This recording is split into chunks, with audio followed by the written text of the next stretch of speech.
through you all things are possible. We ask you to be with our soldiers that are overseas, bring them home safely, and to hurts their families for the ones that are lost. Father, we just went through Memorial Day, and that is remembrance of those who gave all, so that we may enjoy our freedoms together freely as we're doing tonight. Father, we ask all these things in your most precious name. Amen. Allegiance to the flag of the United States of America and to the republic for which it stands, one nation, under God, indivisible, with liberty and justice for all. Thank you. You may be seated.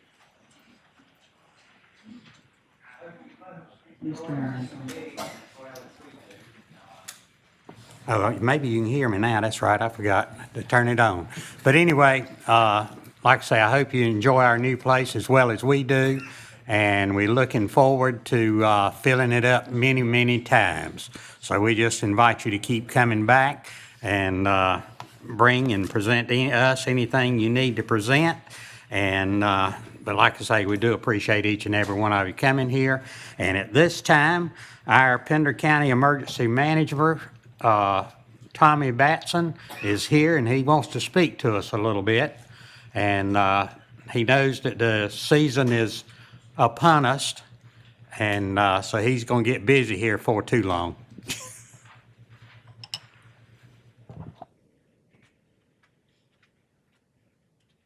Well, thank you, Mayor, and thank you, Council. I just wanted to stop and introduce myself. I'm Tommy. I'm the emergency manager out there. As most of you know, I worked here in the early 2000s. Just wanted to speak and say hey and open the invitation. If you need anything from the county, reach out to us, and we hope and pray. Hurricane season's a non-active season for this area of the country. I know we'll have storms, and if there is a storm, we'll be prepared. And I work well with your fire chief, Alan Wilson. I work with Burton on a daily basis, as well as James and Ron Shanahan. But feel free to pick up the phone and call or shoot email anytime we can help. And Kyle was former with the county, so me and Kyle's worked many events together. But just wanted to stop and speak and say hey to council and everyone here and speaking. And I'm open for questions. Y'all have any for me?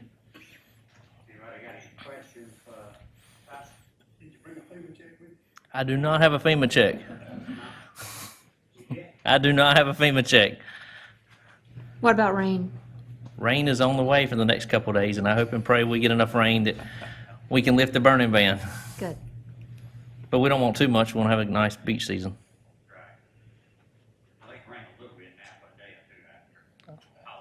A day or two during the week will be nice. Okay. Anybody else got any questions for Tom? Thank y'all. Thank y'all very much. We're not going to have any for a couple more years. Thank you. Okay, at this time, I'm going to turn it over to our chief of police and our chief dog, Ace. Where is Ace? On his way. Running back on the call here. Let me hear momentarily. I'll make a big introduction, I guess. So have everybody just clap, I guess, when we look at them, right? No wonder, geez, what's going on? Anyway, thank you, Mayor. Thank you, Council. You know, just looking back at Cada, you know, Cada's retirement in November 2020, I asked Sergeant Peterson to start looking for a K-9 for the Surf City Police Department. We certainly valued his opinion. The next K-9 officer was brought in. We knew we had to fill big shoes. You know, during the search, Sergeant Peterson found a video posted in the training site, North Carolina K-9 LLC, showing a black Labrador named Ace. Sergeant Peterson evaluated Ace in person and picked Ace to be the new Surf City Police Department K-9. The next challenge was certainly to find someone that was interested in working K-9 and to work as hard as Sergeant Peterson did. Corporal Benson was a good fit for this challenge. He was hired by us in March 23rd of 2017. He was chosen and is off and running with Ace, which is an amazing dog. You'll see him in just a second. So Ace is a year-and-a-half-old black Labrador Retriever. Corporal Benson began 9 weeks of training back in January 18th of 2021 at the NC K-9 LLC, located in 4 Oaks, North Carolina. North Carolina K-9 trains police K-9 teams, not only for the state of North Carolina, but in various surrounding states as well. Throughout their training, ACE learned to identify and indicate the odor of narcotics, detect human scent, track the scent to find people, and detect human scent left on items that have been lost or hidden. At the conclusion of the training, ACE was tested at the International Police Work Association, Dog Association's proficiency in narcotic detecting, tracking, obedience, and article search. ACE showed proficiency in these areas and passed the certification in March 23rd of 2021. ACE and Corporal Benson is certainly looking forward to working in this great community. You know, certainly he's got some big shoes to fill, as I mentioned, with Kata. You know, that dog was amazing. She still is amazing. But with that said, Corporal Benson should be rolling in here just a second. I apologize. I know he was tied up on a call for service there, but we'll get him in there. You know, certainly, you know, these dogs aren't cheap. We thank you for the council's support. I think Kata showed not only y'all, but the community itself how valuable a dog is, not only apprehending narcotics and making bad things go away out there in the streets, but certainly being supportive of the schools, the community, special events. I think it really builds a bond with us and the community as law enforcement as a whole, which is very important, as you know. So with that said, Katie's going to be rolling in here again. He just drove by. He just drove by, so everybody can, maybe, yeah. He got stopped on his way here, right? But it's an amazing dog. He's certainly a lot more active than Katie is at this point. Like I said, it's a 1.5-year old black lab. Very, very feisty, very jumpy. When you tell him to sit, he'll jump up in the air and sit, you know. But if you look at him, he looks a lot like Katie. I mean, it's the same size, looks identical to Kata. So with that said, here she comes in the door here. Here he comes, and Corporal Benson, come on up, just to introduce yourself if you would, please, and your partner there. A little excited. Well, certainly, I just gave a bio on ACE and yourself. You know, as far as training never ends, obviously with a K-9. Certainly, he's training constantly as Eric and holding him under his wing. You know, Eric is overseeing the whole K-9 program in our police department. And like I said earlier, we value his opinion and his expertise. And so anyway, here he is, a little late, but it's all right.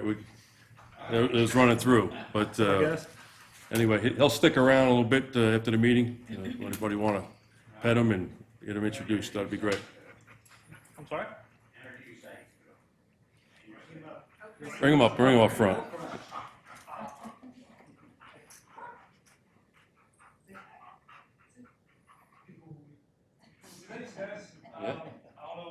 Yeah, I basically gave him the bio that we talked about. Yeah, so he's still a pup. I'm still, you know, we're figuring this whole thing out. So, but we're really excited to have the opportunity to do this guy. Hopefully, get to contribute to our little community and do a good job for you guys. So, I appreciate it. Good. Well, thank you. I appreciate it. Thank you.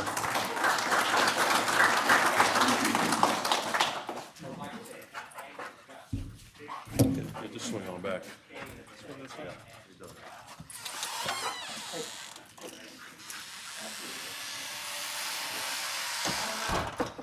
At this time, we will now ask you, No audio. Sorry, before it was always on, and now they've got it to where I got to cut it on every time I speak. Now, this time from the North Carolina League of Municipalities, we got Mr. Matthew Sales, if he would come up, and he got a plaque anyway. I don't know what he's going to do with that. But anyway, and so we get a lot of good out of the North Carolina League of Municipalities. They do a lot for us, and Teresa is our representative with North Carolina League of Municipalities. And so, Matthew, I appreciate it, and I'll turn it over to you now. Thank you, Mr. Mayor. I appreciate it, and thank you, Town Council, for this awesome presentation that we're going to be delivering today to the police department. Again, my name is Matthew Helms. I'm the Public Safety Risk Manager with the North Carolina League of Municipalities. And thank you, Mayor and Town Council, for this time in recognizing the Surf City Police Department for completing the North Carolina League's Law Enforcement Risk Review Management Program. The risk review involves a very comprehensive agency review of high-risk policies, operations, and practices that include detailed on-site agency administrative and operations review, including equipment, facility inspections, officer interviews, observations of operations, all to validate that practices align with policies and in turn with best industry practices. And again, this is an awesome new facility. I'm honored to be able to present tonight in this facility as well. Now, we specifically look at high-risk liability areas within the department that consist of police vehicle operations, response to active resistance, evidence processing, employment practices, and hiring practices, training, in addition to many more categories. There's 36 categories in all. It's evolved, and since the past 3 years, we were here last time as well, so it's a lot bigger, as Captain Johnson will attest. The review is still supported by the North Carolina Police Chiefs Association, and I'm proud to report this evening that the Surf City Police Department has successfully completed the law enforcement risk review process for the second time, renewal process. The chief, command staff, and the department's officers prioritized this initiative and made this process a department priority. The department was proactive and involved in the whole process since the beginning when I contacted them. I want to thank Chief Shanahan and Captain Johnson and all the staff for their leadership and their willingness to participate in this very important initiative. They were very open and transparent during the whole process. I myself have spent 24 years in law enforcement, 12 years as a police chief in a town in Troutman, North Carolina, in Iredell County near Lake Norman, and additionally worked with a lot of agencies and officers across the state. And the officers, just like Surf City that I worked with and observed, demonstrate very high level of commitment to their community and in best practices to enhance professional policing and to positively impact their communities, as you can see with like their canine program as well, and relationships with their community as well. Again, I want to thank everyone for this evening and officially want to present the plaque to Chief and the department. And again, thank you very much for the presentation. Thank you.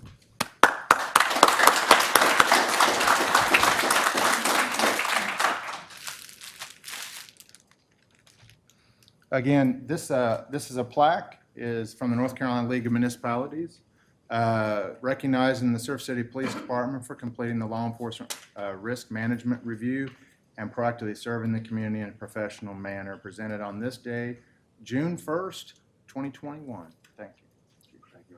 Thank you.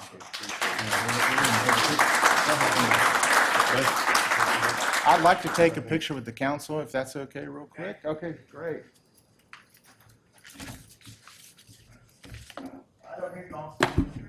Don't worry, the other officer. Oh, that'd be great, yeah. They all very helpful.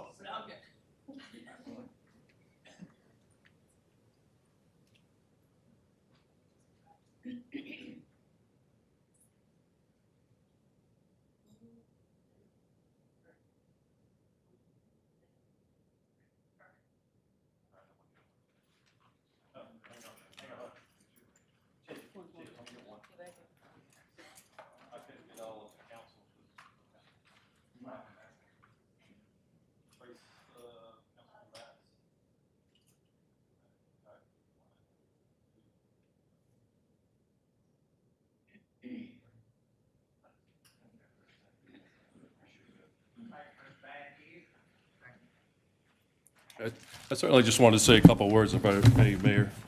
I certainly would like to thank Matthew Sells and League of Municipalities, Tom Anderson, who's his boss, approached us some time ago, back in 16. This is a voluntary program. It's nice to bring an agency from the outside to come up and measure an agency, the policies and procedures and best practices. I'd like to thank Captain Jeff Johnson for all the hard work he's been doing the last year on this to get us up to par, and certainly I'd like to thank Lieutenant Voorhees for keeping the operational officers up in roll calls and keeping them up on policies, procedures, and so forth. So again, I'd like to thank the citizens and y'all for your support again. Thank you, Matthew. I appreciate it. Thank you. Y'all did a fine job, and I appreciate it, and we're proud of our police department. Sure. Excellent department, very well-rounded department, and I can tell. Thank you, sir. Okay, is Mr. Larry and Tracy Williams here by any chance? Would you come up front, please?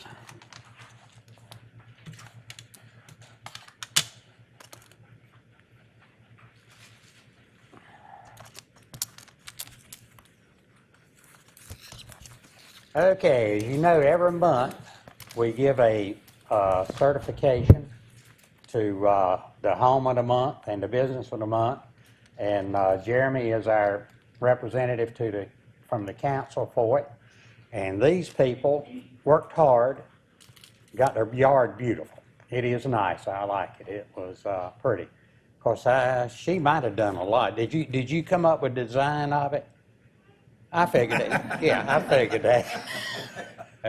Well, anyway, we do appreciate it, and we've got a certificate for you, and it says Home of the Month. This certificate is awarded to Frankie, Tracy, and Lana. Okay, yeah, we're going to have to go back and write it in. Lana Williams at 1423 North Shore Drive, so if you want to see it, you can drive by and see it. By the Beautification and Appearance Committee on this first day of June 2021. And it's been signed officially, and so there you go. Thank you, ma'am. I appreciate it. Thank you. All right, Surf City Line. Didn't I see somebody here from there? No? I guess they're busy.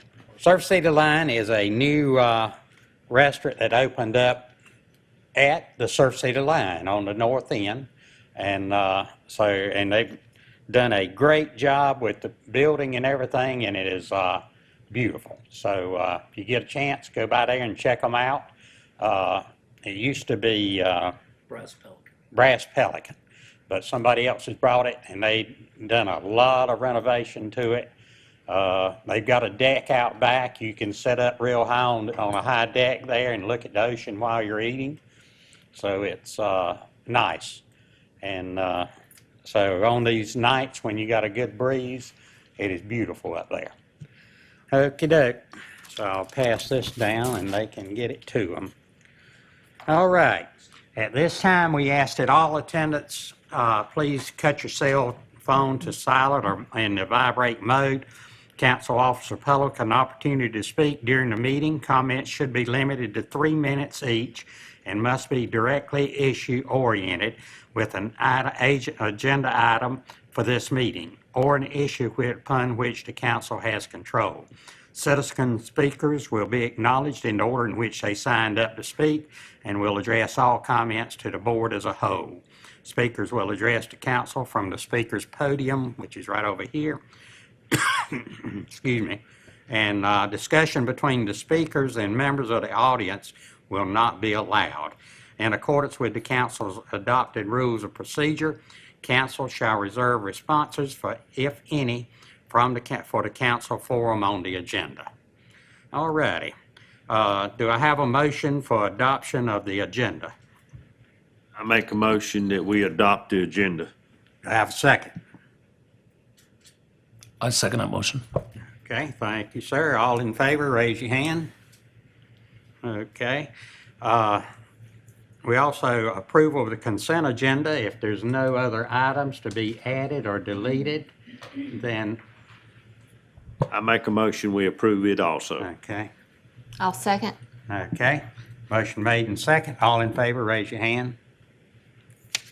Okay. Motion adopted.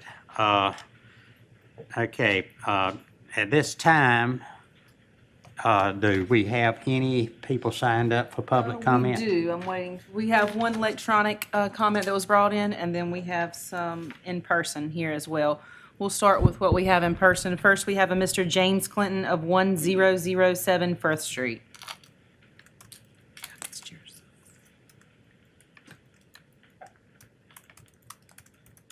Good afternoon. Thank you very much, Mr. Mayor and Council. Yes, sir. My name is James Clinton. I'm here today because my wife, Dana Fennell, and I wish to bring to the council's attention the frequent occurrence of excessive noise after 11 p.m. We own the property at 1007 First Street, which is very near Tortuga's Nest Bar on New River. We have phoned the police many, many times over the last 3+ years since we've owned that property, complaining of noise after midnight. I know that 11 o'clock is the time, but we typically wait a little bit, and it just continues, boom, boom, boom. I mean, there's a deep bass. It just penetrates everything. And often, very often, it subsides a little bit after that. The police respond. They don't obviously come to my door, but we can see them. But other times, we don't see it. And I know they're probably very busy. But it just repeatedly happens. And the noise, it goes really until the place closes at 2 a.m. or 2:30, whenever they start to pour out. And then oftentimes, there's a lot of noise in the parking lots, the people. So we asked the town council to issue notices of late night to the late night bars to reduce their noise at 11 p.m. and be considerate of those living in the area. Intoxicated patrons departing Tortuga's Nest and Trailer Bar also present a common nuisance. The Trailer Bar normally honors the noise ordinance laws fairly well, although they still have problems with unruly patrons at closing time.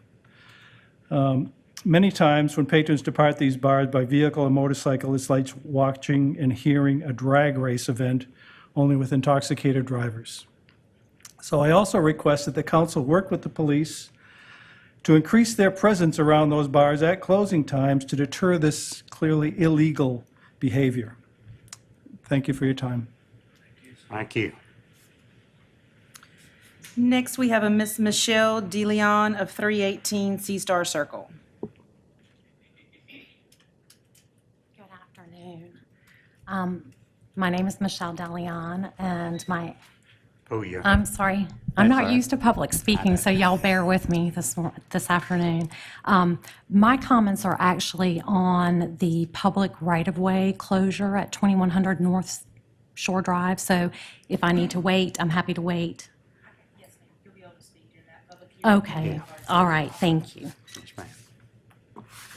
Next, we have a Mr. Randy Rayner of 7012 7th Street. I thank you for the time. My comment is about the parking that she just spoke about at 2100, about tickets being written there to vehicles that are still parking there. If I need to wait to speak about that, I can do that. The public hearing is related to a right-of-way closure, so public parking in that area when ticketing would be related to just a general comment. Yeah, he could go ahead. and Go ahead. speak now. Yes, sir. Thank you. My name is Randy Rayner. Friday, we parked our cart there, as we have done for a long time. We left that afternoon. There was a $50 parking ticket on it, and every vehicle there had parking tickets on them, and there's no signage. The handicap parking sign had been removed. The ramp is still there, handicap ramp, but there's no sign that says no parking. So we go check with Pivot, and they say there's no parking there. We look at the town map, and it says all-day parking. So there's controversy between the Pivot and the town's map, and I wanted to bring that to your attention. If the town is going to close that space for parking, I hope that the town will look at somewhere they can have parking that's nearby that handicap ramp. Thank you.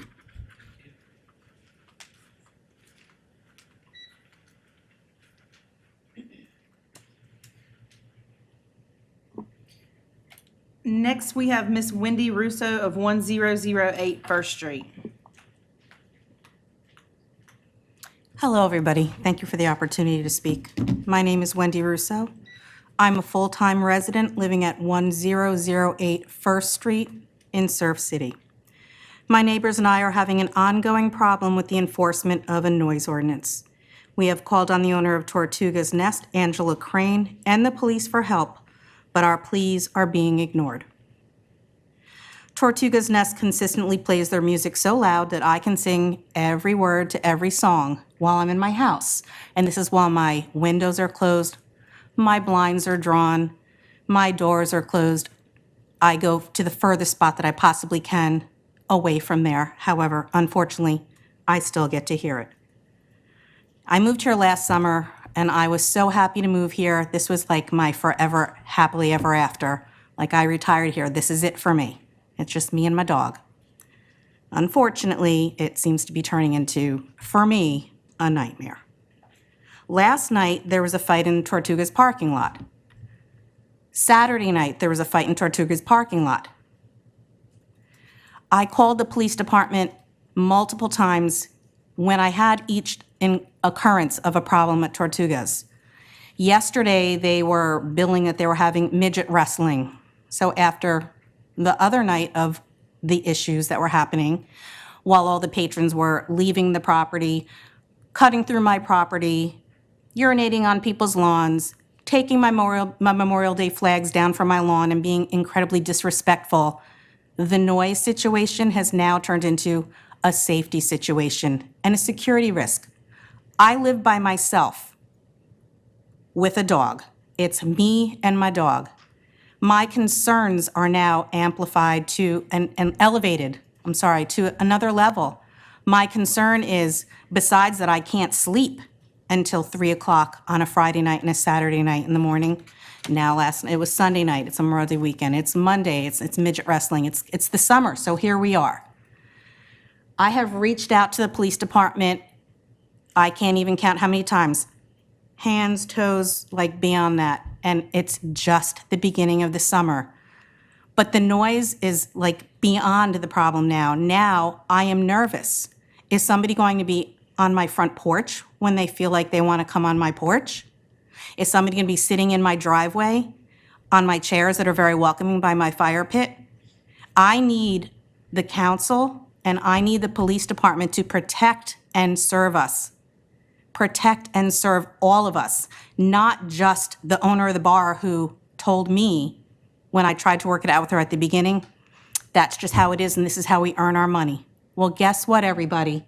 They can earn their money lots of ways, and by 11 p.m., they should, number one, enforce the noise ordinance, and if they're not doing it, I'm respectfully asking the police department to fine them. That's in the ordinance. I've read it multiple times. I've had so many police officers I've discussed it with, and they're like, well, you know, this, that, we'll discuss it. It's not up for discussion.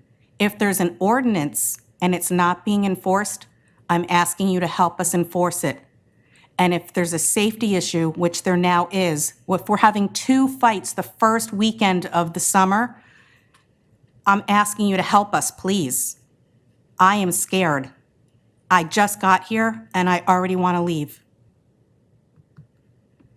Thank you. Thank you, ma'am. Next, we have Mr. Neil Anders of 1011 First Street.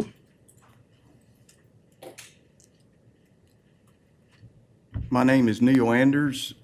Like she said, my wife Sue and I live at 1011 First Street. We've been there now close to 16 years. And on and off, things have been better and it's been worse. And I'm not going to sit here and repeat what Wendy and Jim has already stated, but for us, for 15 or 16 years, this has been a pain in our side. It was originally Squeaky's, as everybody remembers, and then later it's been Tortuga's Nest. We call multiple times, repeatedly. The officers come out, they're very cordial, but they tell us they're a mentor or a mediator. I'm sorry, not a mentor, but a mediator. And that's fine, but we need help. It's just like Wendy stated. There's got to be rules, there's got to be laws. We're tax-paying individuals, and there's got to be laws and rules to protect us. So we're kindly asking for you folks to give us some help and support to increase the fines on these folks. I mean, it's wrong. So please listen to what we're saying and give us some support to stop this madness. Thank you.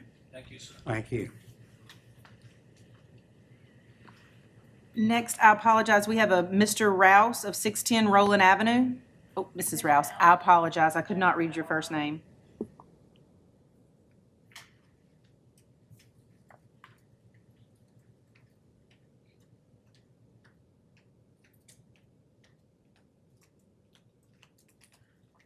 Hello. Hello. I actually have a couple of things I've written that I would like to bring up, and not bad-mouthing the police officers, but I do live at 610 Roland Avenue, and on Saturday and Sunday nights, the boom-boom trucks with a low butt hanging down and the colored wheels going around, it's ridiculous. And even though it is a trailer park, some of us do live there full-time. And Saturday and Sunday night, it was ridiculous. It's like a drag strip. And I'm just asking if maybe one or two can kind of go around. I don't mind them being there. I want them down past Hardee's. Another thing I brought up quite a few years ago, we need another no wake sign at the entrance to the canal. It's like I-95 again, particularly since JM's on the Water has opened and you can go there by boat. And the boats going in are like, my question is, and I know you can't answer me, why is Roland Avenue the only road that allows for 2-hour parking only? And you can't, like, I can't park here 2 hours and move here and here and here. Why isn't it like the rest of the city where you pay $20 and you can park there all day? And I've tried to get answers and I can't get an answer, a straight answer to it. I think it has hurt a few of the businesses along Roland Avenue because of that, like Max's Pizza. People will park out there, and between JM's on the Water and Max's, their parking lot is full. Nobody really parks on Roland Avenue anymore, because if they want to go fish, what are you going to fish for 2 hours, time yourself? I mean, I'm really just curious about that. And my last thing, I went to try and get a free parking pass. Since I do pay Surf City tax, I do pay Pender tax, my driver's license is 610 Roland Avenue, my electric bill is 610 Roland Avenue, but because I don't own the land, I cannot get a free pass. But I was told I can get such a deal for $100. Well, to me, that needs to be looked into, and I don't know who to talk to about that. I know a lot of us in the park totally disagree on that, So that's it, guys. Thanks. Thank you, ma'am. Next, we have Miss Kelly Gates of 306 Sea Star Circle.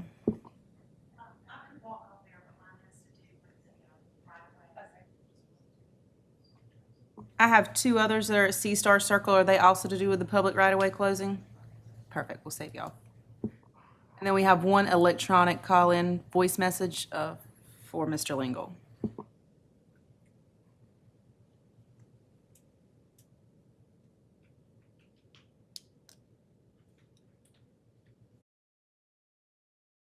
I'm Tyler. I live at 100 Gateway Condos Drive in Surf City. I've been a resident for 7 years. My question to the council is, why do long-term Surf City residents are being excluded from free parking passes? Proper ID was submitted, but because I do not own the property, I have to show proof of the owner's permission. I thought proof of residency was enough. Thank you.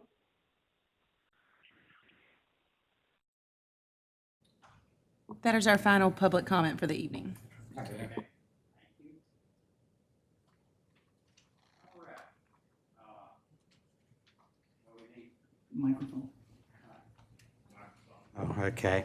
At this time, we do have a public hearing on right-of-way closure. So do I have a motion to go into the public hearing? I make a motion that we go into public hearing reference the right-of-way. I second it. Okay, all in favor, raise your hand. Motion carried. Okay, we are in the public hearing for the right-of-way at this time. So who was it, who'd you have down listed to speak? So our first public comment will be from Michelle DeLeon at 318 C Star Circle. Thank you. Okay, good afternoon again. As the town clerk said, my name is Michelle DeLeon. My address is 318 C Star Circle, which is directly across from the current public shower and the public access to the deck access to public access number 1. So I'm right across from the decking, the handicap ramp to public access number 1. I didn't receive notification directly about the change in the right-of-way or the road closure. I think the town sent information to our HOA. So indirectly, I found out about it.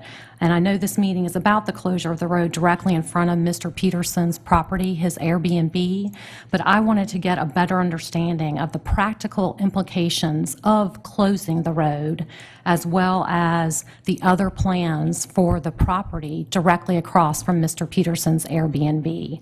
My understanding from talking to Mr. Peterson directly, as well as talking to the town clerk, is that Mr. Peterson has bought the unbuildable dunes directly in front of his Airbnb, as well as the unbuildable dunes on the north side of Sea Star Village, my community. So he is going to own both of those unbuildable dunes. From talking to him, he says that he's going to build a pathway from his restaurant, Surf City Line, all the way to the beach, and he's going to build a gazebo directly in front of only his Airbnb property. So there will be a gazebo much like the one that's adjacent to his property in front of his Airbnb. When I asked him about why he felt the need to then buy the unbuildable property in front of Surf City or Sea Star Village, he said that he was doing that to expand his parking for his Airbnb. I think he has 7 units in his Airbnb, and currently he has about 5 parking spaces in front, directly in front of the Airbnb that his guests can park in. He also, of course, has a lot of parking at Surf City Line, the parking lot there. So my understanding is that right now, obviously, the public can park in front of the dunes that are there by the handicap ramp. They've always parked there. I mean, I understand, I guess, after the hurricane, the city no longer maintains, or the town no longer maintains the parking there. But of course, people park there all the time, either with cars or with their golf carts. So I'm asking, I want to make sure I have an understanding of what happens when this road closes, what are the practical ramifications of it, and I guess I want to understand kind of what the implications are for the gazebo and potential structure that can be built on the unbuildable property. If the road closure does not go through, are the setbacks such that Mr. Peterson cannot build a gazebo on the property? Is that why the road is being closed, so that he can get the gazebo built? I'd like to understand what the town is planning to do with the beach area in front with the ramp and the shower, and just get a better understanding of what the town is planning. Thank you for your consideration. You want to answer the one on the gazebo? Yes, currently Mr. Peterson does not own the lots at the north end of the town. The town actually owns all 5 of those lots.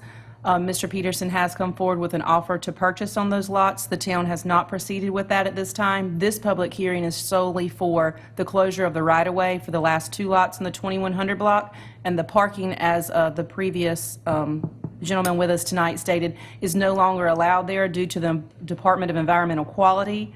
They are not allowing, because of setback lines, any parking or any upgrades of the parking in that area. So anyone that does proceed to park there at this time will be obtaining a parking ticket.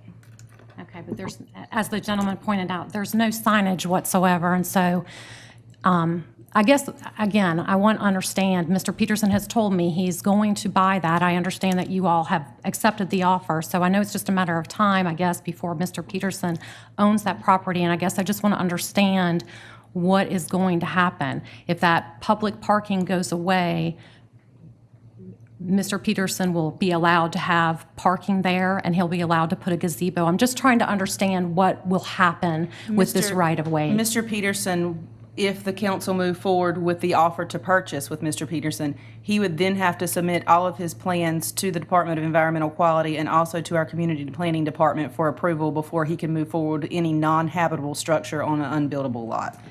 May I ask the question, if the road does not close with current setbacks by the city, can he build a structure there? Those lots are deemed non-buildable by the Department of Environmental Quality, which would prohibit us from moving forward with anything that could be considered habitable. I do not know what his intentions are or what if his proposed structure for those two lots would fit there or not due to the right-of-way closure or without the right-of-way closure. Okay. Mr. Mayor, if I may just Yes. provide a little clarification too. Go ahead, yeah, on the parking issue. Yeah, so when this was presented to council at the work session a couple of months ago, I think is when council had discussed it, a caveat to that potential sale of the property was that there would be an easement left in place for parking. That was prior to meeting with Division of Coastal Management representatives or DEQ, where they will not allow us to put gravel back down. It's just not something they're going to allow. And with the sand being built up so much, with the dune not having vegetation, et cetera, it's not safe to park a car in there. So what we wanted to look at was, can this area still serve as a potential golf cart parking area and fit within that easement in which the town would retain rights to and be able to incorporate that additional, I'll call it an amenity for surrounding residents who go and enjoy the beach. So that would be the intention from the town side. If the right-of-way is closed and Mr. Peterson purchased those lots, he's going to have to go through the regulatory process of getting specific permits for gazebos or whatever structure he may want to put out there. But a caveat to consideration from the board here was that an easement be dedicated to maintain that parking area, whether that's for golf cart or vehicles in the future. But right now, we are unable to put any sort of improvement on that location because coastal management will certainly tell us we cannot do that. Okay. Who can I speak to? Because I've called the planning department, and Okay. no one ever called me back. I've called twice. Yeah. But what I'm trying to figure out is, I know obviously, Surf City has unbuildable property that it does sell, and people put decks there. They're not inhabitable, right? They don't have electricity, or they might have electricity, but people can't live on them. I'm trying to understand what kind of setbacks from a public road a structure would need to have. Because I don't know if you're very familiar with where we're talking about, but public access, number one, it's a road and it's the dune. Yeah, I mean, there's no buffer whatsoever. So I'm just trying to understand, someone who bought that, if he buys that, can he put a structure on there? Sure.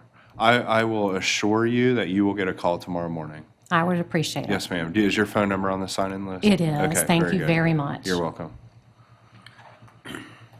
Also, just a little clarification too, on the parking deal there. It's not, it's not town parking because it has not been gravelled and there are not bumpers there. So if you park anywhere in town, if it's not a business parking lot, it's not private property, it's still on the roadside, if it is not designated parking for the town, then you're parked illegal if you're parked there, and you will get a ticket. So, yes, sir. As I said, Okay, yes, sir. As I said a while ago, on the city's website that has the parking map, it shows all day parking on the map. But it never was put in. Well, it says, I mean, people come in from out of town and they look at the map. Okay, we'll get that straightened out. We'll get that straightened out. Okay. I took note of the concern. Thank you, sir. Yeah, I took note of the concern. Thank you. Okay, yes. All right, All right, next, oh, I'm sorry. go ahead. Next, we have Miss Kelly Gates of 306 Sea Star Circle.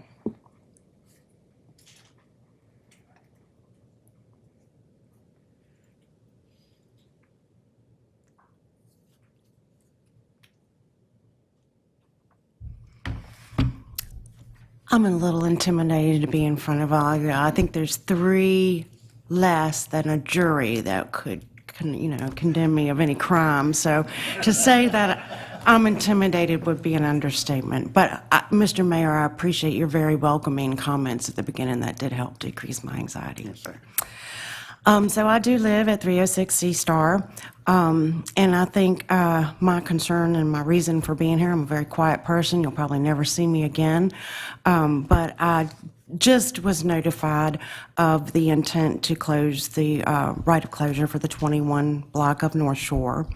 I don't really understand right-of-way statements and the forum for all this, so I feel a little lack of preparation, but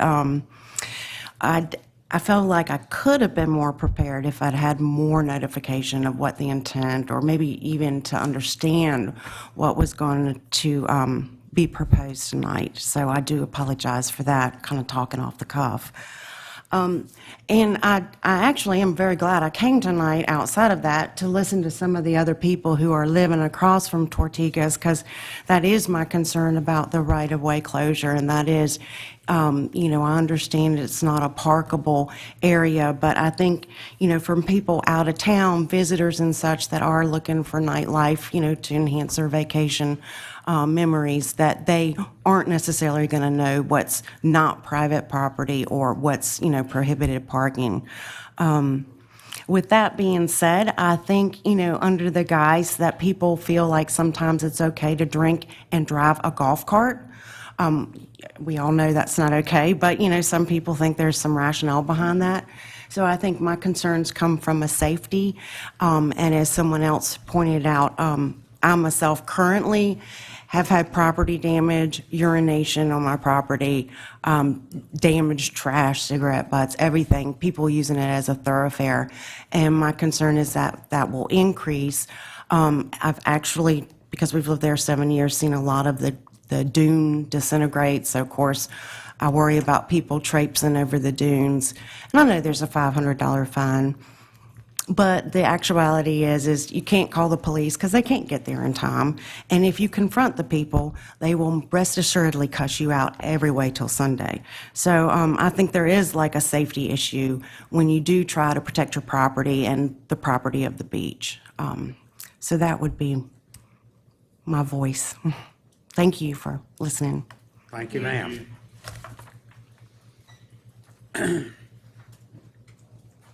Next, we have Ron Watkins, 410 Sea Star Circle. Thank you, everybody, for having this meeting today for us. I am the HOA president at Sea Star Circle. Our accountant had gotten a notice in the mail forwarded to me about a week ago or so about this parking area. During the 11 years we've been here, they built the handicap ramp over about probably 7 or 8 years before Florence, and that ramp actually saved our complex from being washed away, having the way that is. Now, there used to be a handicap access there at that access 1 for many years till Florence came. We have the ramp there, but no parking for handicap now. It looks like it's going to be there's no parking for handicapped people there, which the ADA is a problem with apparently. If this deal is not finalized, Mr. Peterson, members of the association may like to probably buy the land instead and keep it like it is and keep our peace and quiet there back in the back and have the opportunity to bid on the property as well. Also, there's other lots that the town owns along that area as well. But if this parking does go through, our question is, who's maintaining that road to that point? with the sand washing in and things like that. If they do golf cart parking there, we've had sprinklers damage on our property from people in cars and golf carts parking on our lawn, which we have them towed now on our property. So those are questions I have about, the maintaining of the road and stuff, but also the handicap access parking for the people that are in vans and cars that need to have a wheelchair to get to the beach.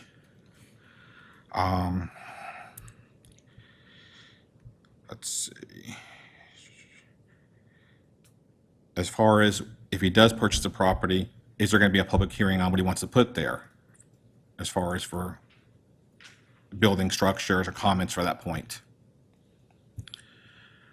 We kind of caught us blindsided here. There's 12 owners right in front of that area there that were not notified personally that own property there and pay taxes and stuff. They get the tax bill, so they have their address. So I guess my question was, why weren't they all notified individually? Because they own property along that street. As far as the noise now, he's not been that bad from Surf City line. The deck went up. We were told the upper deck was an observation deck only. It is now people eating and drinking up there now too. So that had changed since the original plans were given to us. We were kind of following construction of that. I don't begrudge anybody making a living, enjoying their property. When it starts impeding our enjoyment of our property with noise, food odors, vision being blocked, then I have a little bit of a problem with that because that's not taken into consideration. So if the deal is not finalized again, I'd like somebody to reach out to me about it, and we may have a group of people that want to buy the land to preserve it and protect our dune as well. That dune that's there, while it's not substantial, the way it's designed with the ramp they put up there did save our complex during Florence. The old parking that was there before they took out after I think Dorian or something came through previously caused a gully wash down between our units and what at the time was the Brass Pelican.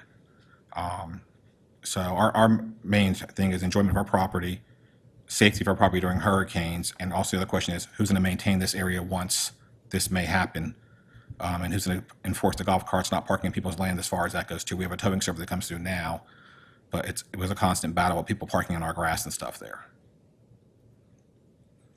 Thank you for your time. Okay, we just put up on the screen behind you here.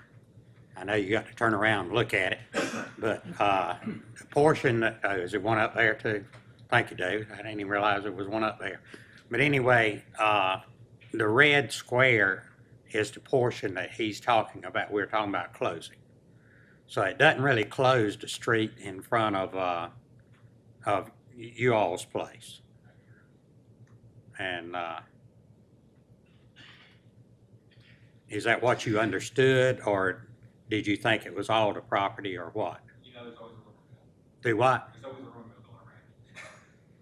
I think we understood that the street was only going to be closed in front of Mr. Peterson's property. I think our concern is, if there's not supposed to be parking there, just what are the ramifications of his closing that property? Will parking then be allowed by Mr. Peterson and his Airbnb guests, and then just again, his putting structures on the unbuildable dunes that are not only in front of that property, but also in front of our property, in front of Sea Star Village. Right. Well, now the street will still be open in front of your property. Yes. For driving, but not for parking. And I don't know that we could close that street, because then he wouldn't have access to his property on the oceanfront side there. Correct, yeah, I'm sure it's a safety issue, so I'm sure, to keep that street open, yes. Okay. I just wanted to make sure we knew exactly what we were talking about. Okay? All righty. Have you got any more? That is all of our public comments for the public hearing. Okay. He's got one more. Do what? You have a follow-up? We're out of order. I'm sorry. People go down the street. Is there going to turn around and get back out? Hold on a second. Since we're actually in a public hearing, could you come up to the lectern? Yeah. And identify yourself again? No audio. Ron Whitowich, 410 Sea Star Circle. So looking at the map you guys put up on the screen there, if cars come down there, is there going to be room for them to turn around to get out? If he has that closed off for his own parking and stuff and has a fence or a gate or something there at some point, that road is very narrow. And to try and do a 3-point turn in that street with the dune there, the ramp there, right now the parking area that's there allows you to do that. That's going to be going away, it looks like, for us, for the public and stuff. So that's the other concern too, is there's not enough room for a person to go down there and turn around and get back out. They don't belong there. If he's got cars parked in that parking lot and they can't get in there and turn around, they're going to be on our lawn, on our property doing it, or into the dune, one or the other. And Mr. Mayor, if I may, just to reiterate, for the potential sale of that land, came with it an easement for parking that the town would control. So that should remain consistent. However, I cannot get vehicles in that area because I can't put any hardened surface down. Understood. Just looking at the map there where the ramp ends and that property starts, there's room for a Fiat 500 maybe.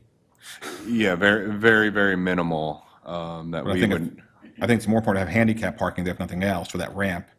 Sure. I just can't get vehicle parking down there because of the sand, and that's really what is tied us up with putting and following through, like the gentleman had noted on the map, is that it's almost impossible to get a vehicle parked in there, but we can do golf cart parking. So there would be an easement that's tied to any potential sale of the land. And who's the best person to contact about purchasing the land? Well, that goes through a formalized process. When an offer is made, that offer gets advertised, and then there's an upset bid process. And to my knowledge, the town never received an upset bid. We weren't notified until last week, literally. Yeah, the town followed the statutory requirements for notification.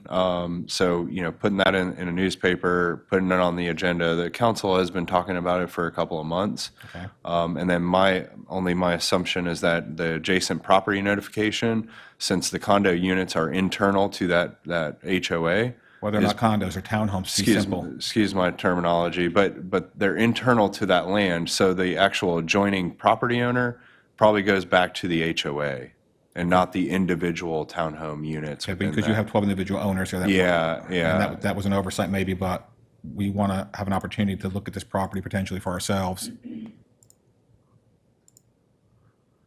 Because the sign that was hung there is actually laying down in the sand, not sitting upright in the property. You could see the public notice. You have to walk and look for it. Yeah, I actually stood it back up last week when I was out there, but yeah. The offer to purchase the property actually came in at the first of the year and was advertised per statutes, and there was no upset bid accepted.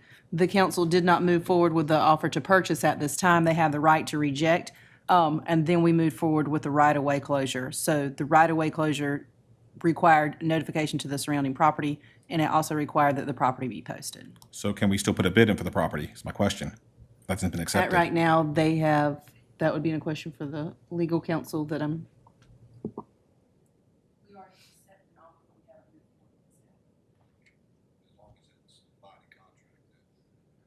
If there's no signature from the seller side of it, it's not an executed contract, then it's still an offer. Man, it's not my practice to give No, I'm members of not. the public I'm a legal real estate advice. agent. Okay, I do well, real estate for 20 years, so I understand that. If there is a valid, my response is if there's a valid contract, then no further bids would be entertained. Okay, so if the offer is not signed or executed, then it's not a contract yet, it's just an offer. A binding contract, Correct. then bids could be So entertained. if I can get the information I have, we could proceed. If you want to put an offer in, that'd be great. I'd appreciate it. I'll confer with the town manager. Okay. And we have your contact information. Thank you. Thank you, sir.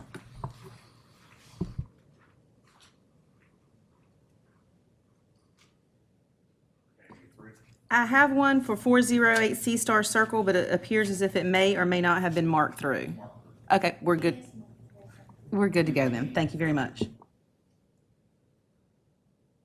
Okay, if everything is through, do I have a? have we Make a closed- motion, we have go out of closed it? closed session. Okay, do I have a second?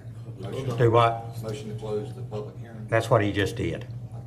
Closed session. Public Okay. hearing. Closed hearing, okay. I second it. Okay, motion made and second. All in favor, raise your hand. So moved. Okay, All right, I guess turn it over to town manager for the budget. Yes, sir, Mr. Mayor. I sit here, it's my pleasure to again present the fiscal year 21-22 budget to council for consideration and adoption. Since its original presentation, the only minor change was to add funds in for elections to cover this year. Outside of that, there has been no change from the manager's recommended budget that was presented to you back in April. So, Mr. Burr, I'm sorry. Yes. I don't believe any action was taken on the. We didn't on the closing. On the public hearing, no, Right. the closing. So was that intentional? Okay. To not take any action on the closing of the right-of-way? I thought they just took action on that. I thought we did, but anyway. They didn't, you Make a didn't, motion to close the public hearing. but there was no vote on. Oh, I'm sorry. Okay, do I have a motion to accept the closing of the right-of-way at 2021-13? I'll make a motion that we approve that, 2021-13 closing the right-of-way. Do I have a second? I'll second it. All in favor, raise your hand. Motion carried. Okay. All right, we got it. I will pick it back up. As you are all familiar with the fiscal year 21-22 budget, I will keep my comments brief. General fund revenues have increased from last year. There's no increase in solid waste user fees proposed, no property tax increase is proposed, and no proposed increases to your water and sewer rates for our utility. Personnel, it is recommended that the budget contain new positions, which include a communications coordinator, a fields and grounds director, a police officer, which makes up for the school resource officer, and then a collections and distribution maintenance technician, which is additional personnel for utilities. At this time, a cost of living adjustment is proposed to cover inflation. And what we did this year is track consumer price index figures through March of 2021 when the recommended budget was prepared. Actually, that exceeds a 2%. However, with federal stimulus checks, we felt that we would keep that at the 2% rate and not increase it with cost of living adjustment. Major capital improvement projects include funding for matching grants for the development of the Earl G. and Inez Batts Recreation Complex. Facilities and grounds and public utilities is to cover a dump truck and chipper so we can maintain and control in-house debris pickup and reuse of vegetative debris. The street sweeper, which we have seen already in action, thankfully. And then, facilities and grounds streets projects. Per the pavement condition survey, I will mention we have seen a draft of that report, which we will present to council. Emergency management, increasing our communications with handheld radios. Equipment for the fire department with their 2 new trucks that were funded last year. And then $90,000 in a stormwater project fee. As you know, we separated out the Beach Nourishment Fund, anticipate a $10.6 million reimbursement from FEMA any day now, and then as well as additional grant monies that were received just recently, and an announcement was made on that. So with that, those are the high-level highlights of the FY 21-22 budget. Just wanted to thank your leadership, Mr. Mayor and Council, in preparation of this budget document, the additional workshops and time that goes into this, and department heads certainly that are in the audience. It's tough, and the decisions have to be made, but they all know that we support one team in this effort, and certainly note the needs of a growing community with this budget, and I do present it to council for my recommendation and your potential adoption. Mr. Mayor, I'll Thank make a motion that we approve the budget. Do I have a second? I second that motion. All in favor, raise your hand. Thank you. Budget is approved, and I want to tell the employees how much I appreciate them working on the budget. And really, they have added a lot of new stuff this year. And they've done that without increasing any taxes or any fees or anything. So I think that was a very good job for everybody involved with it. Now, they did work and get a lot of grants and things from the state and from the federal, which helps, but that's due to the employees working to get these grants. And you have to put a lot of time into it. But all the different departments work on their own grants: police department, fire department, the town, all the town stuff as far as streets, also Parks and Rec. They've gotten some real nice grants, and that's the reason we're going to see the parks and grants. The parks are really growing a lot, but they're working hard to get grants to do them with, so that they don't have to increase our taxes, and we do appreciate that. So anyway, like I say, I just want to thank all the town for working on the budget like they have. Thank you. Okay, have you got anything else you need to present? No, sir, not on the budget. Okay, anything else? Let's see, when you get down, before your report. No, not before my report. Okay, all right. Okay, let's see. Well, I guess your report is next anyway. It is. I didn't want to jump the gun on you, Yeah, though. So. okay. Thank you, Mr. Mayor and council. First and foremost, I'd like to formally introduce Carrie Furrow, who's sitting in the back. You can just raise your hand. Carrie is with us. She's a graduate candidate at Virginia Tech in Masters of Public Health and Public Administration. So she'll be working with my office and working with Parks and Rec over the summer to get some experience in there. And we're not paying her to come to work every day. So Right. This is week 2, and she showed up this morning. So thank you, Carrie, and we look forward to working with you. The new town hall, I just wanted to, again, thank council, thank the citizens for coming and sharing that moment, and for the wonderful facility that we do have. Staff continues to acclimate into our new space, and we're working on very minor items. We're still waiting on the directional sign to be installed in the parking area to help guide visitors to the police department and council chambers. Update on the beach nourishment project. We met last week with the Army Corps. The PPA, or Project Partnership Agreement, has been sent to both towns for review and execution. All in all, the document has remained consistent, and final dollar amounts have been included within the agreement.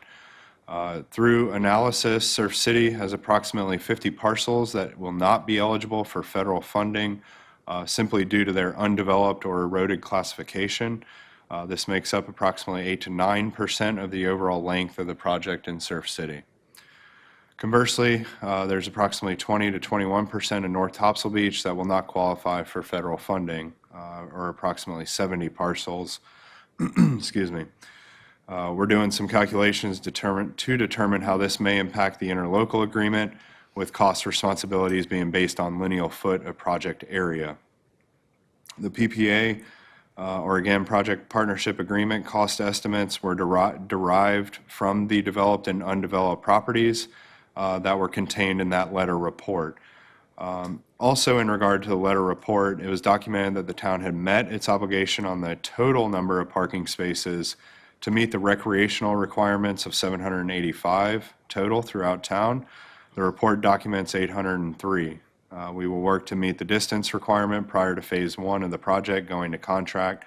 And as you know, each phase, the project's been broken up into 3 phases. Phase 1, which is anticipated to begin at the North Topsail Beach town line on December 1st. and will run approximately 2 miles north. Phase 2 will pick up from the Phase 1 end line and continue the remainder of the town limits up to North Topsail Beach. Phase 3 will be the North Topsail Beach portion of the project in its entirety. Before they start each phase, the parking and access requirements will be evaluated, and also the developed and undeveloped properties can be evaluated at that time too. So if somebody pulls a permit to build a new house from now until October, we can report that and get credit back for federal cost share on that property. But I was pleased to see that it's pretty minimal for over 600 parcels to have 50 that fall into that status. And, you know, a good majority of them are in chunks, and we kind of know where those sections are along the beach that, you know, have been eroded or can't be built upon. We have a scheduled call with the Corps on Thursday morning to go over any final questions. My questions mainly are just in regards to a notation within the PPA referencing in-kind contributions and eligible expended funds. I just need clarification. We had sent a cost report to the Corps for our time, administrative time, preparing letters and notifications, and there's a $50,000 number in there. So I want to get clarification on that. The good news is that that's $50,000 that they're going towards in-kind match from the local sponsor. So if anything, it's to the good per se, but I do want clarification on that. So all in all, the PPA has not changed from what was presented to council, other than putting back the dollar figures based on the initial construction cost of $237 million, which is allocated through Congress to cover the entire project.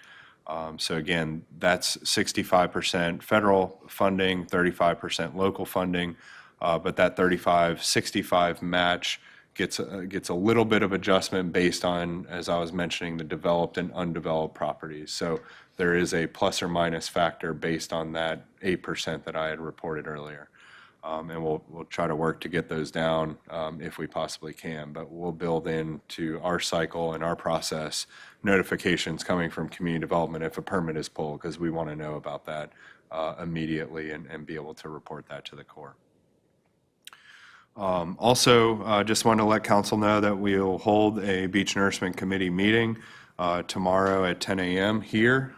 So we've reached out to that committee, affirmed their commitments, and I think we'll have 5 of 7 here tomorrow, which may lead us to 2 potential vacancies, but we're going to talk about potentially expanding their role in beach nourishment and to bring in additional island resiliency measures and build on some momentum with a grant that we're working on with Topsail Beach and North Topsail Beach funded through the state.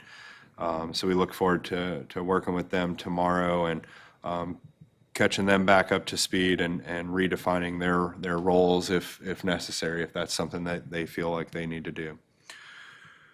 Just a real brief update on paid parking. Parking continues to progress, not without its hiccups, of course. An internal policy document has been created and shared with Pivot to help guide their decision-making as well as ours.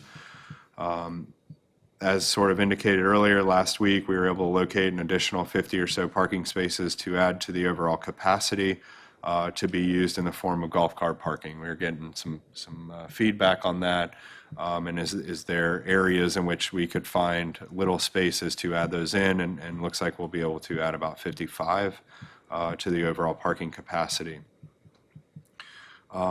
We continue to evaluate the parking map and overall functions and make adjustments. As you may have seen, we were able to get an online version of that map so that people can zoom into areas, find the parking lots or facilities that they may not have been aware of. So to sort of decentralize all the parking to Roland Avenue, because that's just what people know, this gives another opportunity to look and make decisions as to where they may want to direct themselves. Staff is currently working on developing a request for proposals to seek guidance on overall capacity as it relates to short-term midterm and long-range solutions to continue to build the capacities for our beach. This will be a next fiscal year priority for the town and for myself. But with the expertise of Ms. Furrow back there, I was able to get her started on that right away so that we can get an RFP, and we'll be prepared to put that out to get some professionals in here and help us guide our decision-making. A little bit on hurricane preparation. June is certainly the start of hurricane season, so I think I heard some new residents in the audience. This is an extremely important time for us. The town puts out resources on its website under the emergency management. I try to include things in my biweekly update. Read that material, be prepared for yourself and for your household. But just wanted to commend Mr. Horn, our emergency management director, as he invited all department heads and other support staff to a hurricane kickoff meeting last week. We had a sort of a guest speaker virtual, Mr. Steve Paff with the Weather Center down in Wilmington, and also to continue to build an incident management team for the town. This is important so that we have primary, secondary, and tertiary levels of support that fill the four core functions of working in the ICS structure. So it's not just a warm body, there's training that goes with this, but we don't always have to have a department head level that serves in that role. So bringing others into the organizational structure of the Emergency Operations Center is certainly important for us. And we know we can have folks to rely on to fill those roles as we function under that ICS structure and operate an incident management team, a professional group that manages an event, whether that's a hurricane or a major fire outbreak or whatever it might be. If we have to activate this EOC, it's not just firefighters and police officers that are making critical decisions for the town and its residents.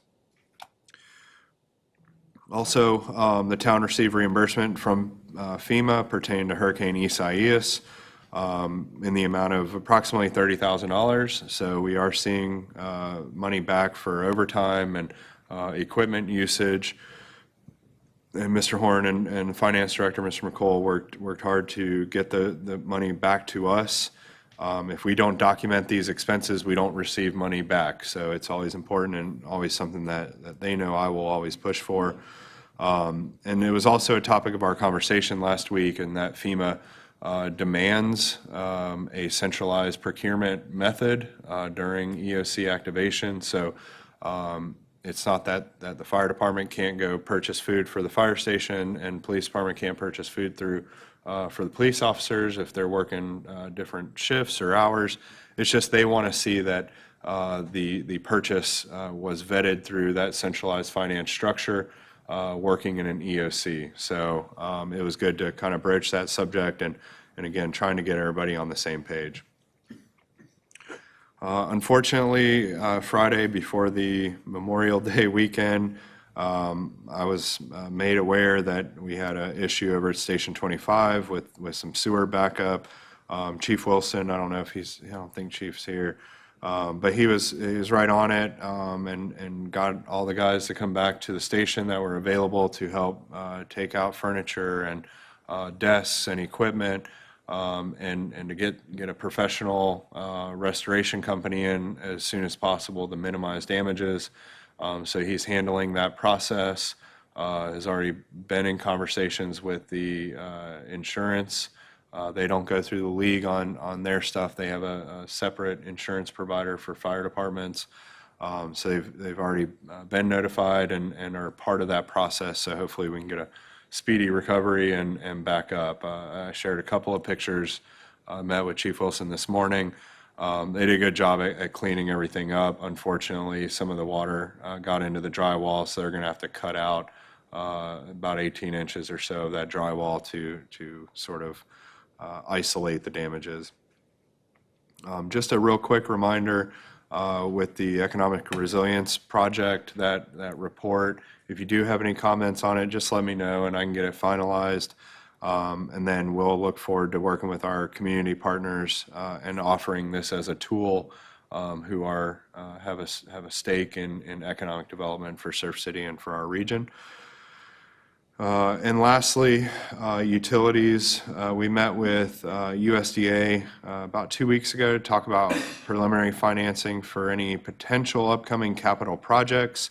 USDA, always a great partner to work with, and wanted to get them spun up early in any potential projects that we might need help with. They remain willing and able to help the town if needed. We also met with project representatives from Suez, who is the company responsible for the oversight of the AMI conversion project, or advanced metering infrastructure, if I didn't get it wrong. All right. Site surveyors will be out this month looking at water meter vaults and access to them to make sure that when they move forward on the replacement project, there's no major obstructions.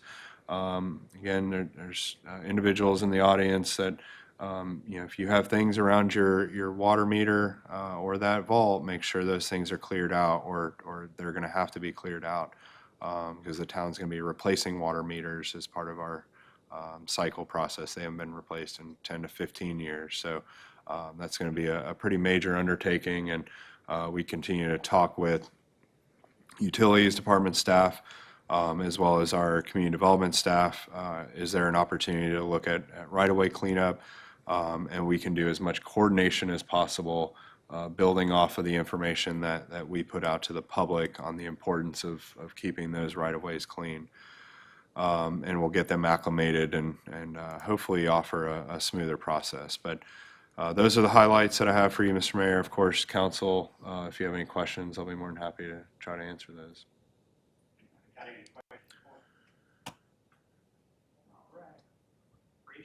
Yes, sir.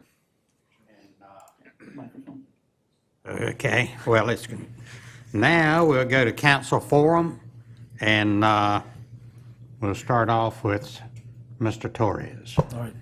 Thank you, Mayor, for your leadership, council, for the work, and the town manager and all the employees. This has been said, but I'm sure you hear it again, but I know a lot of work went into that budget, and it may appear as if it increased a little bit, but the way we are, I guess, accounting for the beach nourishment piece, so it's clear that was the difference between last year and this year's budget. So the beach nourishment is now part of the overall budget, so that's the increase that you'll see in it if you're looking into the details. Again, congratulations, Chief, to you and the entire team for the law enforcement risk management review. That's the second year in a row. Very proud of the work that you guys put in and day out. And in regards to seeing everybody, both familiar and unfamiliar faces, I'm happy to be back in person and in this complex. It's a wonderful facility that holds both the town department heads and the police department. And I'm glad to be back in this seat. And lastly, First Street, those that spoke and that are still here, your voices were heard, at least to me, loud and clear, that something must be done in regards to that. So we'll work with the mayor, the town management, the council, and the police to see if we can mitigate that proactively for you. So I thank everyone for your attendance tonight. Thank you.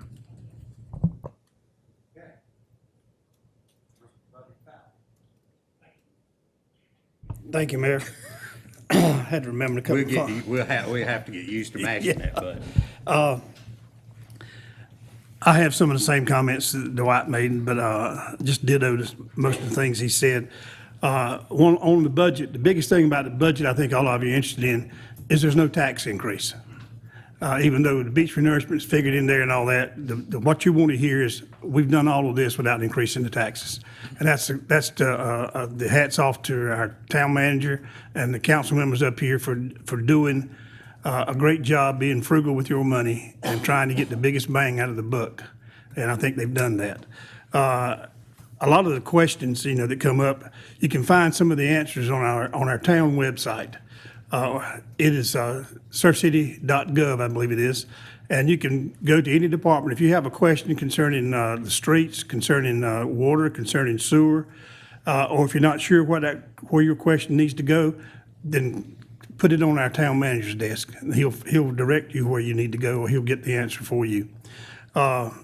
But one of the things that we don't need to do, and we need to get away from, as a society, I think we have migrated that way. We need to get away from social media opinions. Get your facts, and don't pass on opinions, pass on facts that are correct. Because, if you put something out today, if we had a little exercise, I know most of you had this in school, where you put the class in a line and you whisper something to the first person and you have the last person to tell them what it was, and it's nowhere near what it started out being, because they have their own little piece to add to it. But we have depended, I think, as a society, which is, to me, it's saddening, to get to on social media and pass on opinions. And that's what you need to, when it's an opinion, state that it's an opinion. But most of us in society look at it and they take it as being the gospel, and they pass it on without doing a fact check, without trying to find out if it's correct. And I don't think any of us sitting up here will tell you that we're perfect. We're not perfect, but we're transparent, and we want to be transparent. And if you have a question, we want to get that question answered for you, and we want to work together to work on the issues, as Mr. Torres said. We heard you today or tonight, this afternoon, on First Street. And we do understand the problems there, and we will certainly look into it and work and see what we can come out as a group to solve that problem and bring some solutions to it. And we work very diligently in trying to have a harmonious, happy community. And I speak truly for all the ones up here, because they all contribute to it. And if you need something, call our town hall, call our department heads, or you know us, our phone numbers are listed, our emails are listed. Email one of us, and one of us will bring it up to the council and also try to get back to you and get an answer. We want to make sure that we as a town are together and moving forward and taking care of our community as best we can. We've got, talking about grants and talking about taxes. One of the biggest reasons that we have not had to increase taxes is because of the generosity of our community and the hard work, as the mayor and Dwight and them has mentioned already, about our employees who sit down and take their time to write and research grants to stretch our dollars so we can get the big bang. Now, we have increased our park land. This council was fortunate enough to get grants for. Mr. Sullivan, who donated the land for this facility that we're sitting on. The Golden Leaf Foundation had a grant that came in that paid a lot of it. If I was another town, I would be envious of us because of what we've got for no tax increase. But that is due to the generosity of the people in our community that has stepped forward to help us in times of need. We have a great community. It is my pleasure to serve this community. I have enjoyed it, and I always enjoy talking about Surf City. Thank you for your presence. It's good to be back in the fold, as the saying goes, to a new normalcy, what that's going to be, but it's glad to see people in front of me. Thank you for coming. Thank you, buddy. All right. Well, welcome to your home. This is your facility. We have definitely waited a long time to be here. I'm glad to have you back. The parking was put in place mainly because of our beach nourishment project with the Army Corps, but it was also put in place for respecting your property, respecting your noise level. I think there's definitely, if I can't sleep, then I have anxiety issues, and I understand where a lot of you are coming from that are concerned with the noise level. Also wanted to say thank you to everyone, all the employees and all of the staff and volunteers that came together to make Bridge Day Festival a success. It was just the day before the governor lifted restrictions and it opened up, and it was a beautiful day, and it was nice to have our community back together, sharing and smiling and being just out in the open together. And other than that, I think Buddy and Dwight have basically covered our budget that we're thankful for, that we have moved through with not passing, having to raise taxes. Councilman Dunn? I thank everyone for coming. I thank the people that voiced their complaints on First Street, and I feel sure that between the manager, the council, and the chief, we'll get this straightened out. I also want to thank all the employees of the town, the work they've been doing.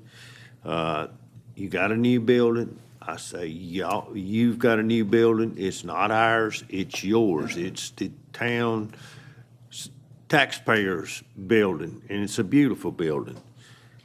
Ron, good job on the police awards, and I hope everyone Memorial Day honored these fallen men and women in our whatever branch of service they're in, because the families of those individuals were directly affected. And I hope we thought about them quite hard. And other than that, that's all I got. Hey, Councilman Jerry. Yeah, there's an advantage to going last and a disadvantage to going last. The advantage is you don't have to say anything because they just already said it all. The disadvantage is you don't get to say anything because they already said it all. So it's a great thing. I'll just sum it up.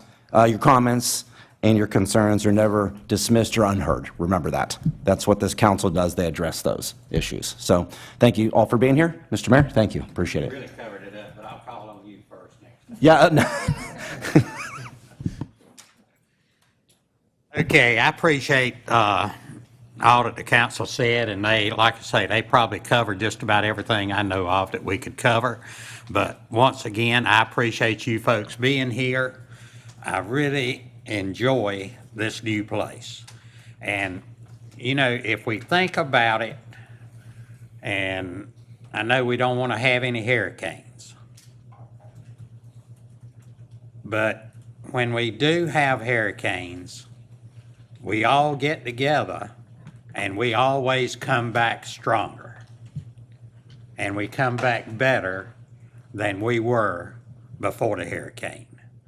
So, you know, sometimes we're tested and you just have to follow the test and get through it. And if you do that, then that always makes you stronger, right, Bobby? It does. So anyway, I appreciate each and every one of you being here. I hope you can continue to come back. And we still got some more room behind those doors right there. So if more of you come, we can put some right behind, okay? And they both open up well, so we can have a great big room here. But anyway, we do appreciate you coming. Our grand opening here was great. We had a good time with that. And once again, I appreciate the police department for what they did. And I'm sure that the police department and the town manager will be able to get together this week and maybe look at the noise ordinance again and see if we can do something about it. It is a job, I know. It always has been a fight, but we just got to figure out a better way of fighting it. So anyway, but I appreciate it, and but we will work on things. And when y'all get up and speak, even though we don't respond to you right at that time, we hear you, and then when we meet, we go through those things that you talked about, because we got notes on all of it. So anyway, once again, we appreciate each and every one of you coming, and anytime you want to speak, you're welcome to come back and speak. All right, now is our attorney for our, did you want to say something? No. Oh, okay. All right, now is our attorney, I was talking to Tori. Now is time for our attorney to address us. Sure. Thank you, Mayor and Council. Cut your speaker on there. This is the opposite of the old system, sorry. Thank you, Mayor and Council, and members of the public that are here and anybody watching. Just have a few comments to follow up on Mr. Brewer's comments concerning the federal project. I spoke with two Corps representatives on Friday morning for quite some time. The 65-35 split only applies to eligible properties, and to be eligible, we have to meet certain parking requirements, access to the beach requirements, and the property itself has to be developed or in a state that it can't be developed, but the second row behind it has a property on it. Unfortunately, with respect to unbuildable or can't be developed, they don't follow CAMA rules. They have their own criteria. CAMA is would be a little more favorable. But as Mr. Brewer pointed out, before each one of these phases, their contracts go out for advertisement. The Corps will conduct an inspection with whoever we want from each town to go out there to verify their findings. And if a property today is not eligible, but by the time you get to, like, say, Section 2, it's become developed, or we've obtained additional parking or access needed to make it compliant, then that will be eligible for the 65-35. So that number can shrink, as Mr. Brewer pointed out. The only other comment I had about it, under the PPA, we received a revised project partnership agreement. I'm pleased that the Corps agreed to add a new Article 16, and I'll just read it. It's the very last article.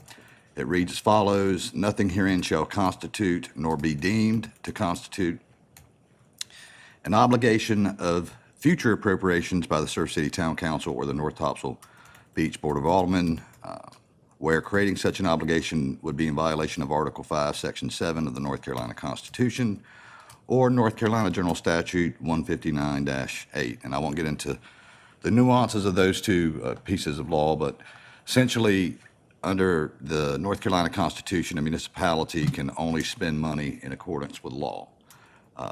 The General Statute 159-8 provides that you can only spend money pursuant to a balanced budget, and it defines a balanced budget as one where the sum of estimated net revenues and appropriated fund balances is equal to the appropriations.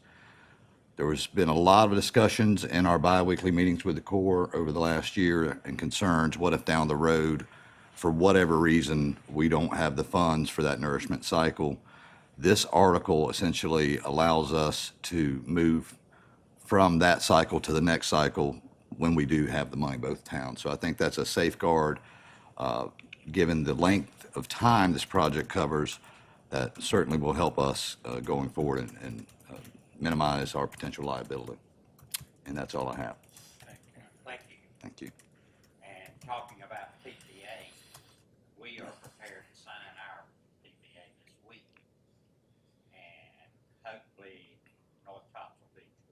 I believe they are going to be taking it up on Thursday. Thursday. That's great. And Pam Castine, am I saying that right? Okay, Caston, indicated she did not necessarily need a formal vote. She just needed an affirmative statement from both towns that they are moving forward, because they have to send the PPA up to division one more time to finalize it.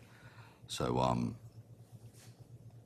hopefully by the end of this week, she said she'd like to have something by mid-June at the latest. Well, we will give her any kind of statement she wants, If that whether is it's. if that's the consensus of council, I'll convey that to her tomorrow morning. Yeah, and we'll talk to her Thursday morning at 9. We have a scheduled meeting with Pam, and I'll let her know, because I do have that one question. Of course, I think she knows where we are. Yeah, I believe so.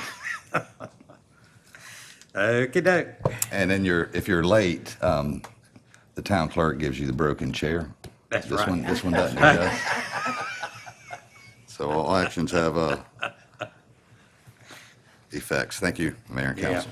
I'm sorry you have to fight that traffic every time you come up here.